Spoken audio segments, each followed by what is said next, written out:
Just one thing. With the classes, it could be in a different area now. Right?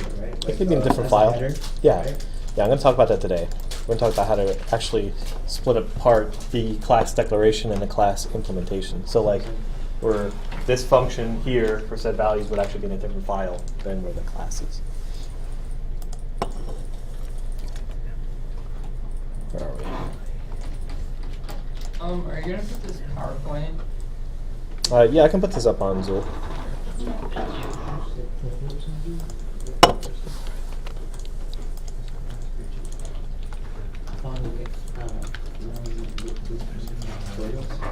Okay.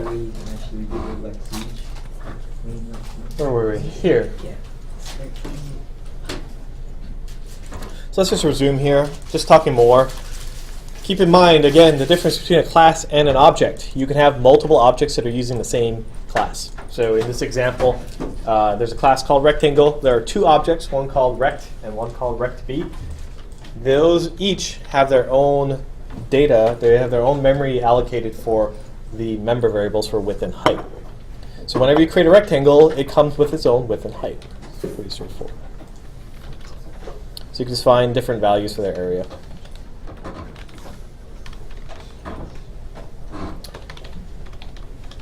Let's talk a little bit about uninitialized memory. So going back to our example here, can anyone tell me what happens if in this first line here, I call getHealth on link without setting his health first? Anyone have any idea what gets printed out? Memory address? It's not a memory address. It's whatever memory was there when we declared the object. So in this case here, it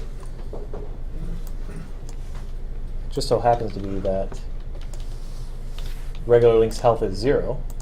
However, the actual answer is that you have no idea what's going to be there.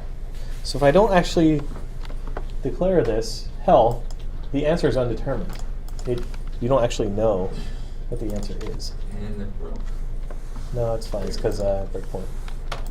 So here I have link and I have health. However, you actually have no guarantee on what his health turns into, because you have to be careful about how you initialize variables. His health should have been set to 3. However, when I'm asking for his health, it's not going to actually return 3. It's going to return some undetermined value. Sometimes it'll be 0. Sometimes it'll be like some crazy huge value. So how do we guarantee that when we create this object for link, that we force the programmer, whether it's you, the guy that wrote the class, or whether someone else that's using your class, to specify health for link so that it doesn't start at 0? How do we force you to do that? So this is where a concept called a constructor comes in. It's a special function that is automatically called whenever you create one of these objects of a class, allowing you to initialize members of that class as part of the object creation. The constructor is just like any other function, but just gets called for you automatically. However, there's some nice things we can do with a constructor that you can use to enforce creation or initialization of data. So it looks a little different too. Let me show you what actually it looks like. So a constructor has a few rules. It's just a function. However, it is the only function next to it. There's another one that's a destructor. There's 2 actually, that doesn't have a return value. So can you guys see where the constructor is? Look for the function that doesn't have a return value here. It's the first public function declared there. The second rule for a constructor is that it must have the same exact name as the class itself. If you follow those 2 rules, you will declare a constructor. You can declare as many constructors as you want, as long as the signature of that function is different. When I say signature, this is what, when we're talking in computer science terms, signature is the unique identifier for a function. It's what allows the compiler to determine whether one function is different from another. In this case, the signature for a constructor is different if the parameters are different. for the function. But you can declare as many constructors as you want, as long as the number and or type of parameters are different for that function, and they're not ambiguous. So in this case, I have a rectangle constructor. It takes 2 integer arguments. Now, there are a few things that you do when you declare a constructor like this. Keep in mind, if you don't declare a constructor yourself, the compiler will generate one for you. It will generate it'll be hidden, you won't ever see it, but it's as if you wrote it yourself. It'll always generate a constructor that takes no arguments. If you specify a constructor yourself with arguments in it, it will not generate the default constructor, the one that has no arguments. Okay, so let's take a look at this constructor. It's called rectangle, it takes 2 integer arguments. Can you guys see on line 12, there's an implementation for this rectangle? Yes. Look at how the syntax is for declaring the implementation. No return type, no void, no int, no bool. Just the name of the class, that's rectangle, followed by the name of the constructor function, which happens to also be rectangle. So it's literally rectangle, rectangle, with a pair of colons separated on it. Is it always like that? It's always like that. That is how you can tell it's a constructor, because it's the name of the class followed by the name of the constructor. It's literally the name of the class twice. Okay, that's how you know it's a constructor. So whenever you see something like this in a file, in a game, you'll know that this is where the constructor implementation is. And then it takes 2 arguments, an A and a B, and then assigns width to A and height to B. Now the reason why constructors are so important is because now that I've declared a constructor that takes 2 arguments, you are forced as a programmer, if you want your game to compile, to pass in those 2 arguments whenever you create an object of your class. So I have 2 variables, rect and rectb, and look, when I declare those variables inside a set of parentheses now, I am required to pass in those 2 values like so. These 2 arguments will be passed to the constructor. Now, it's a little bit weird. I want you to understand that what's actually happening here.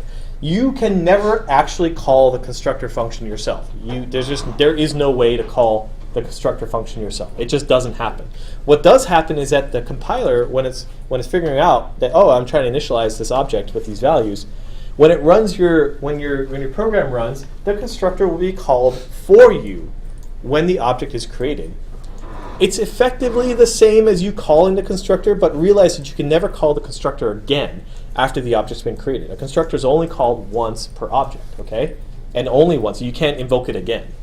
So that means that you cannot be calling those constructors explicitly as if they were regular member functions. You can't just call them whenever you want to. But this is neat because now I can force the person who's declaring a rectangle to pass in those values for me.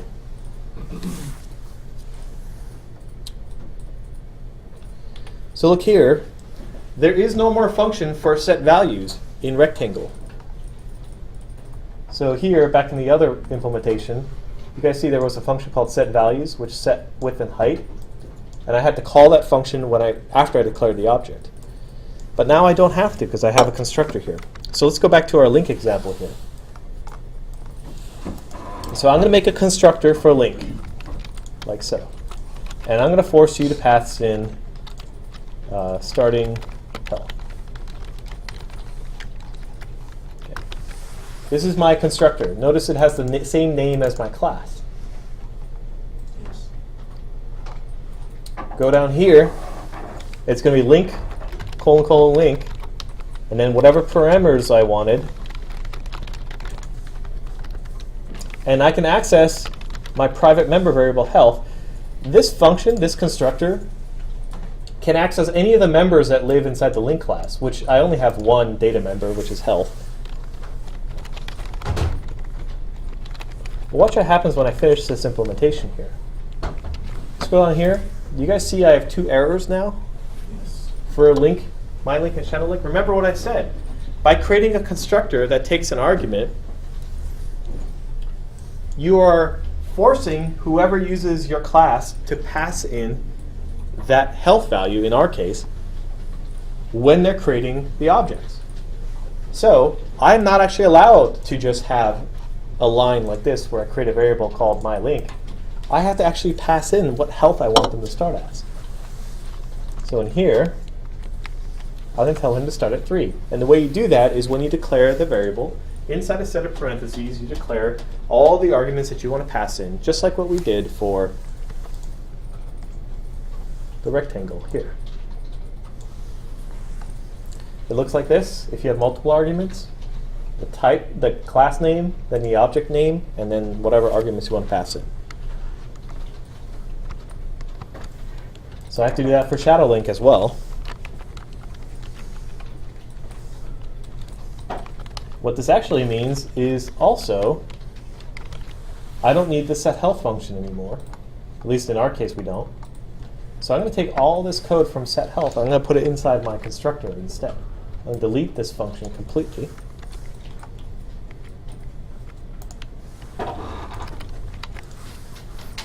Oops. Put that all inside my constructor. If you want to, you don't have to declare the constructor outside of the class. This function here lives outside the class link. I can actually take this function, take the inside of this function, and I can create an implementation here inside the header. That's also fine. There is a reason why you wouldn't want to do this, and it has to do with accessing types that are not inside this file. We're going to talk a little bit more about that in other files, but know that this is equivalent to me declaring it outside of the class as well. Any questions on that? So constructors are useful because they allow you to force the person creating your class to pass in the information that's required to actually use your class effectively. And now I don't need to have set health or anything. These no longer work either because these, which are the objects, also require me to pass in health. But I'm not going to do that for each of these. I'm just going to get rid of that. Because again, we don't really use that much. But now when I run my program, you can see that regular link's health is 3 and shadow link's health is 10. And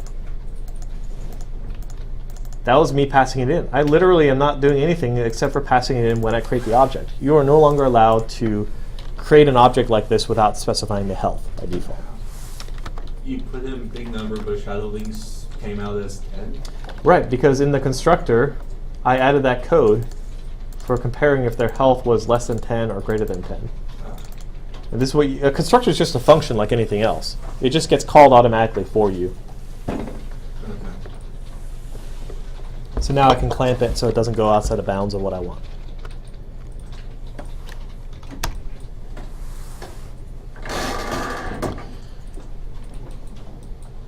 This is just an example of the actual implementation. Again, no set values call. You're required to pass in the values inside the rectangle itself.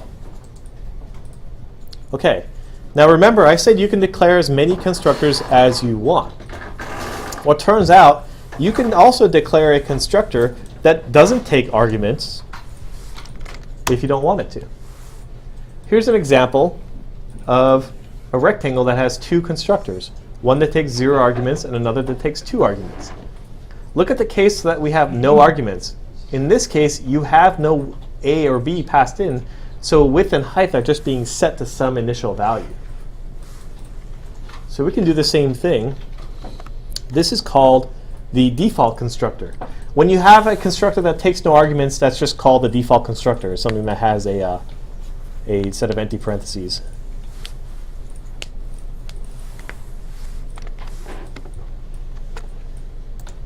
So we can do that here as well. I can make a link that takes no arguments. And in this case, I only need to set health to 3, like so. Once I've added a constructor, this is a function. It just doesn't have a return type on it, like that.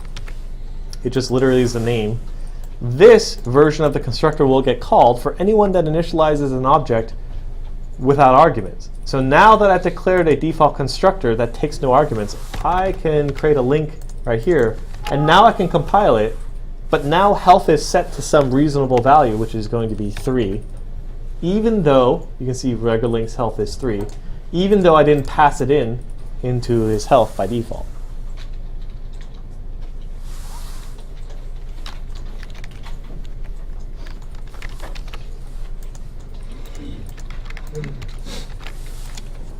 Okay. Questions on that? So the cases that you would do one or the other, oftentimes you create a constructor that you know that your class absolutely must have some data when when a person creates an object of that class, which is why you typically make a constructor, because it forces them to use that. And otherwise, if they didn't have a constructor, you'd have to add like set health, and the person creating a link would have to know to set the health after they create it. But what else can we do with a constructor? Well, it doesn't have to be just for health. Let's get rid of this guy. Or let's keep him for now. Let's expand our example for a link a little bit. I'm going to get rid of. I'm going to keep all this stuff here, actually. Let us make one more example for how we actually get positions in here. So I'm going to make a class for a vector3. This is a new class that I'm making. Again, I'm going to have a public section and a private section. And the private section is going to have an x, y, and z for position. Okay. And vector3 is going to have a constructor that takes a, I'm going to call these. Oh, so one thing I didn't mention, which I should probably mention now, is that we have a coding standard that is that any member variables must be prefixed with m underscore in front of them. The reason why is it helps resolve ambiguity when you're modifying member variables. So in this case, I have a constructor that takes an x, a y, and a z.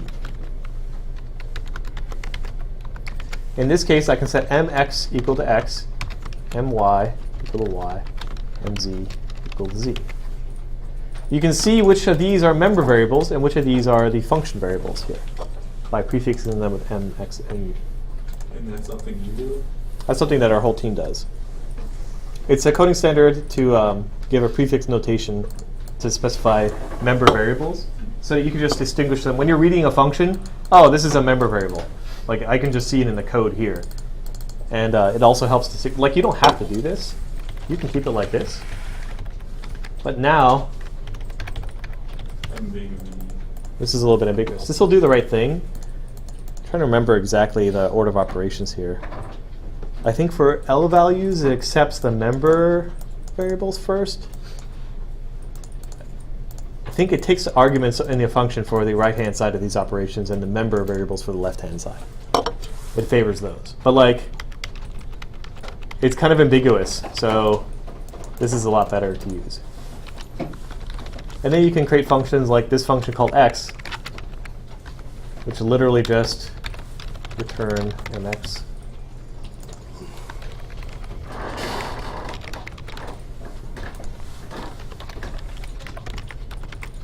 Like so.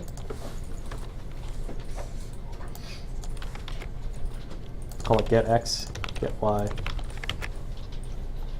This is probably overkill, by the way. Like I probably wouldn't do this for vector3, but I want to show you guys the example for this.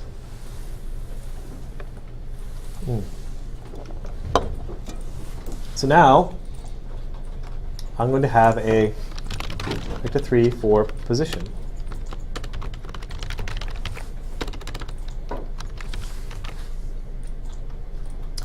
But notice here, what did I say about whenever we're creating an object of this type? Well, there's a constructor for vector3. However, it requires arguments to be passed in this case. So if I want a version of vector3 which I can call without arguments,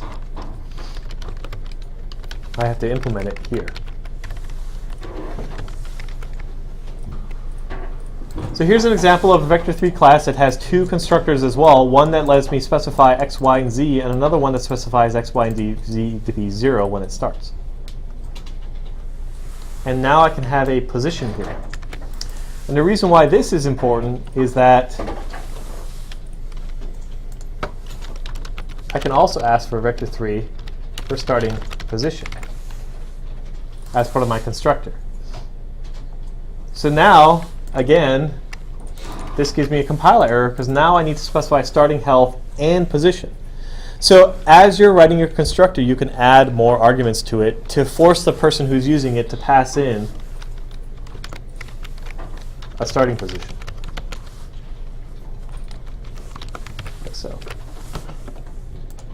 now I am forced to pass in a starting position, or pass in nothing, in which case it'll initialize everything to be 0, or his health to be 3 and the position to be 0.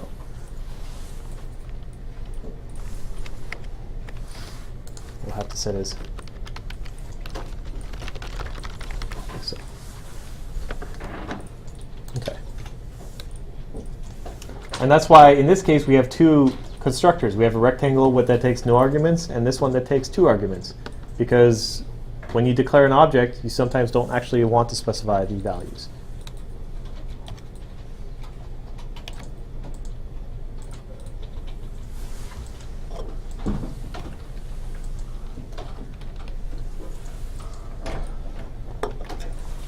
All right. There are a few different ways you can initialize values. Let's see if I actually have. Yeah. So one of the ways you can initialize is literally, if you have a constructor that takes 1 argument, you can use this syntax, which is literally just the equals when you create the object. That's only when you have one parameter in your constructor. Recently, you can also use curly braces, which lets you specify, it's the same thing as using parentheses, it just is a little bit more clear instead of using parentheses, but allows you to initialize it the same way. So let me just show you all the different ways you can initialize a value using the constructor that takes 1 argument. You can either use it like I just showed you, which is parentheses, or you can use the equal sign, which will assign this value. It'll call this constructor and assign that value to the first parameter. Or in this case, it'll initialize it. It's this third line on for Baz is equivalent to 13. These are all 3 are actually equivalent. But this is just another way. You can use it with curly braces called uniform initialization. It's more of a way because C++ was getting complicated with a lot of parentheses everywhere. So this is clear that you're initializing something. And then this final format is called the pod type, which is plain old data. This allows you to initialize. This allows you to kind of like initialize this object just like the line 13. However, it has an equal sign in front of it. But it's mostly your choice as to how you initialize it. I would recommend either like 13 or 15. I wouldn't use these 14 and 16 because they look a little bit too much like assignment operators, because it's not actually doing assignment, it's actually calling the constructor in that case. So most people are favoring this like as they move forward. So line 15.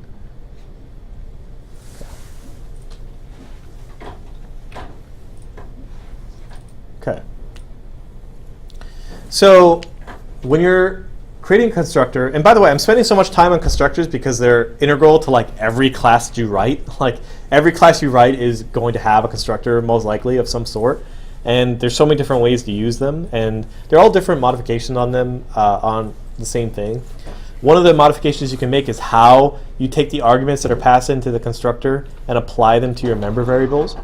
So you can do that. You can actually do that. You can do that directly without actually writing statements in the body of the constructor by declaring a member initialization list.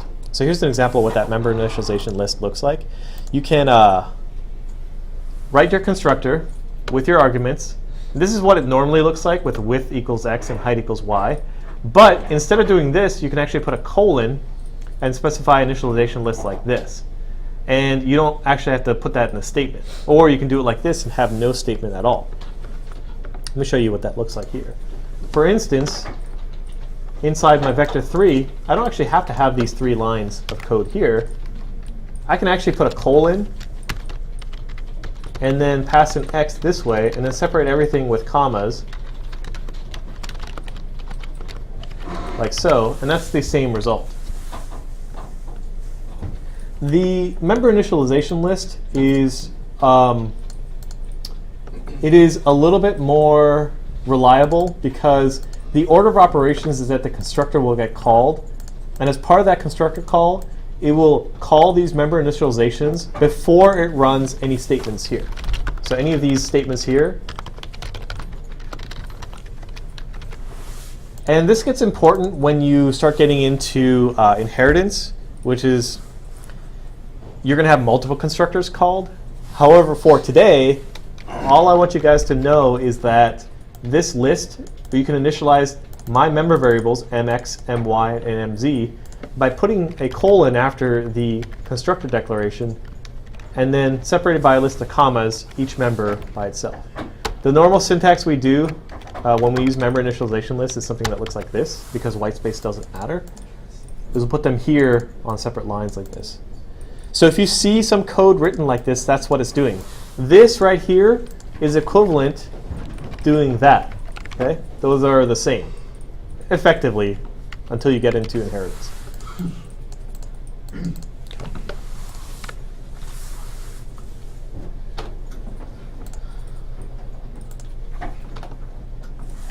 Okay. So let's tie this in with pointers. And pointers are ubiquitous, as I mentioned many times before. Pointers are also important for game development because typically you have a single object that represents the player, and you're passing a pointer to that memory location around, as opposed to passing copies of the player around. So a pointer can be used with your class just like any other pointer to any other type of variable. There is a little bit of a difference, though, when you have a pointer to an object instead of an object by itself.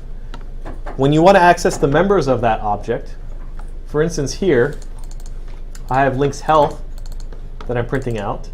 What if I had a pointer to link? So when you have a pointer to an object that is a class, you can't use the dot operator. You have to use the arrow operator. We've actually used this already in SFML.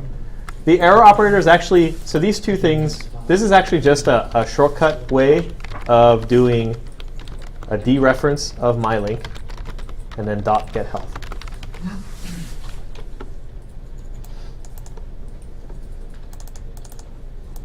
So it's basically a shortcut way. It's the arrow operator here. This does get more important for like when you're dealing with pointers. Like it won't compile if you try to do this, so you'll know whether you're using the wrong one or not. So just keep in mind that whenever you're using a pointer, you can't use the dot operator. All right? By itself. Also, if I did this, I think this will crash because I'm trying to access something that is invalid. So if I do that, this will cause my program to crash, like so. So whenever you're using pointers, you have to call new. And whenever you're calling new for a pointer type, you have to pass in the values that you want it to start at. I can pass in, this is calling my constructor. I can do that for my constructor. Or because I have a default constructor, I don't actually have to pass in anything either, but I do have to declare this thing here.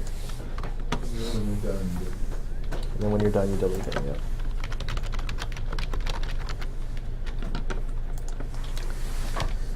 Okay.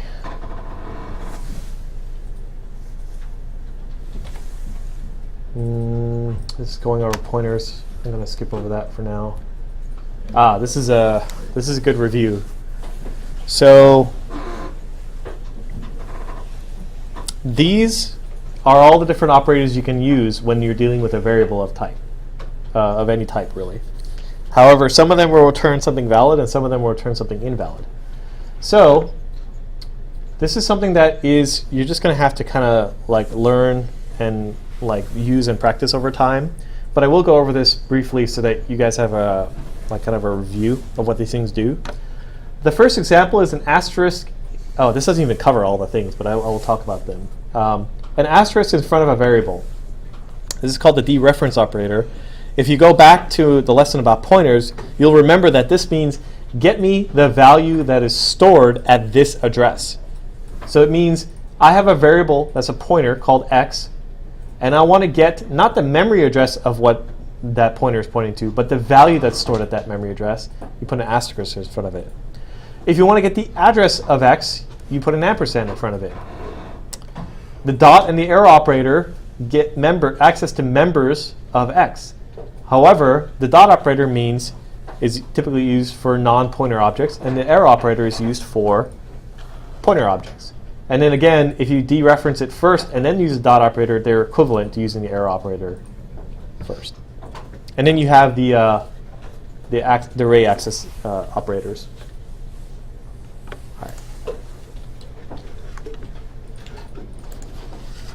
going to skip that one.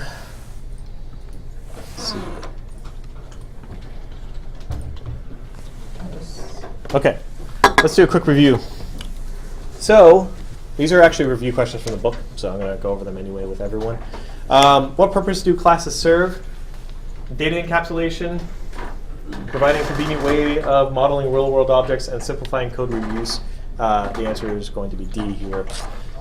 They do all those things. They allow you to provide a simple abstraction for complex concepts, as well as a way of modeling real-world objects, which in our case will be real game objects. So game objects is a way to model using classes, as well as simplifying code reuse, which typically means something like a function or a constructor.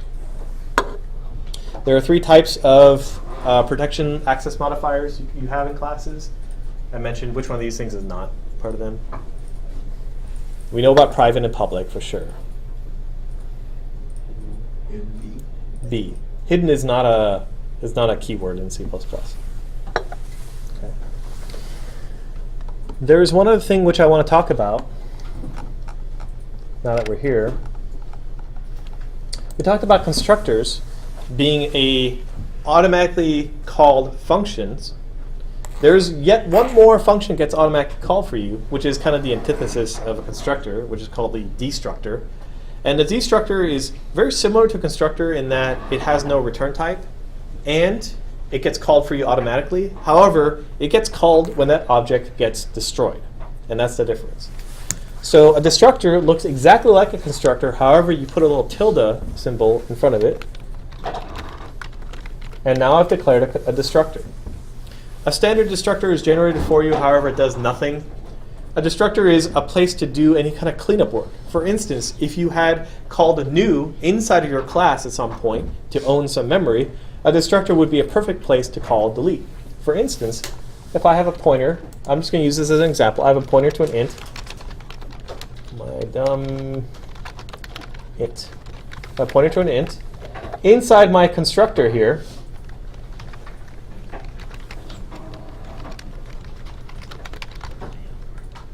new int, and inside my destructor I could delete that int. It's a very common case. There's a term for this in C++ called RAII, which is resource acquisition is initialization. It's a term that Bjarne Stroustrup coined. Bjarne Stroustrup is the guy that wrote C++. He's kind of a funny guy. You should hear some of his talks. He's very easy to understand, actually. I think that he's a pretty good speaker. He talks about the concept of having a clear steps for acquiring a resource and also destroying a resource. So in this case, link here is guaranteed to delete that dummy int because it's called in the destructor here. And then dummy int is declared up here. Let me show you what happens when this destructor, I'm going to put a breakpoint in this destructor here. So let's see, what is a good, okay. I'm just going to delete this for now and do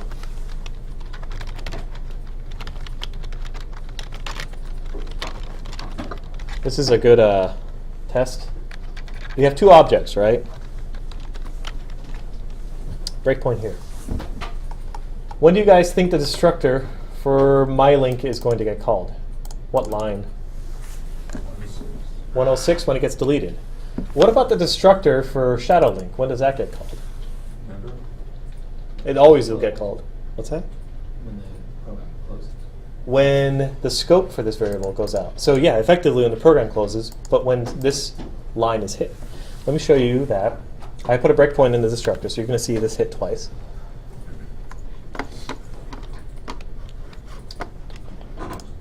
Oops. Oh, I'm in release. Hang on.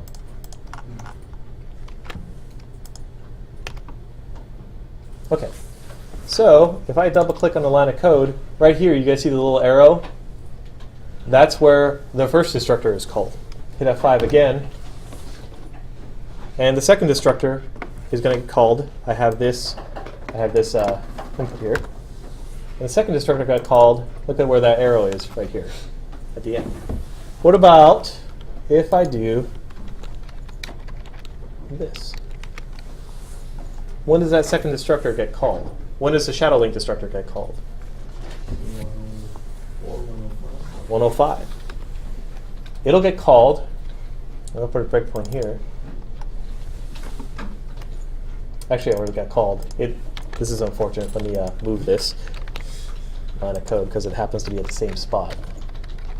It'll get called as soon as this variable goes out of scope, which means that the curly braces that enclose it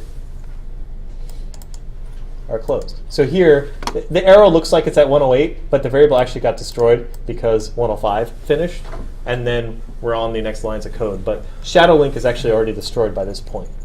And then we'll get 109, and that one will call the other destructor here. So there's the other one here. So the destructor is called automatically. But a destructor has no return type. And you can never call it deliberately. You can never actually call this. Oh, it's not entirely true. You shouldn't call it deliberately. There is really no reason why you should never call it. But like,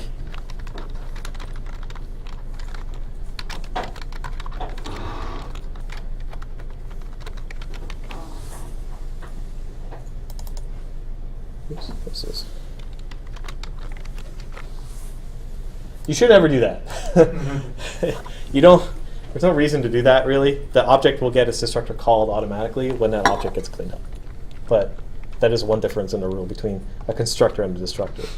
But destructors do not return a value, which is why this question, what value must a destructor return, it's kind of a trick question, is D.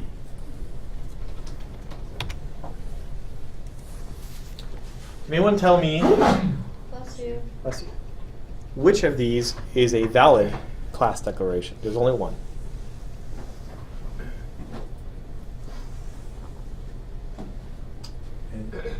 The answer is A. Why is B not a valid class declaration? Anyone tell me? It's missing a semicolon. Missing a semicolon. That's a very common mistake. I still make that sometimes. You forget a semicolon at the end of the class. It'll also cause like 1,000 errors in your program because everything after that semicolon that you missed will be an error. Although Visual Studio's gotten better about it, and they'll tell you, hey, did you forget a semicolon at the end of this class? Why is C not a valid class declaration? There's two reasons. There's a keyword public in front of the class outside of the curly braces. It's missing a semicolon, right? And then D, almost there, using keyword object. Yeah. All right. This next one is a little different. Which functions will every class contain? Constructor and a destructor. It will auto-generate both of those, even if it doesn't exist. Even though you have a class that might literally, so classes are kind of crazy. You can just declare a class like this. That's a class. This is a class. That class A has a constructor and a destructor. Same with this one. Those are valid classes. You can declare them as small as that. Those are kind of silly to declare because they don't do anything, but you can declare that. But they also have a constructor and a destructor. All right. There's the overview. Okay. Questions on that? Do you guys want me to go over the answer to week 3, or should we jump on to? Does anyone who wants me to go over week 3, last week's answers? Anyone? Okay, I'll go over it. That's fine. I'm happy to. I have more labs for you. Let me stop recording and restart.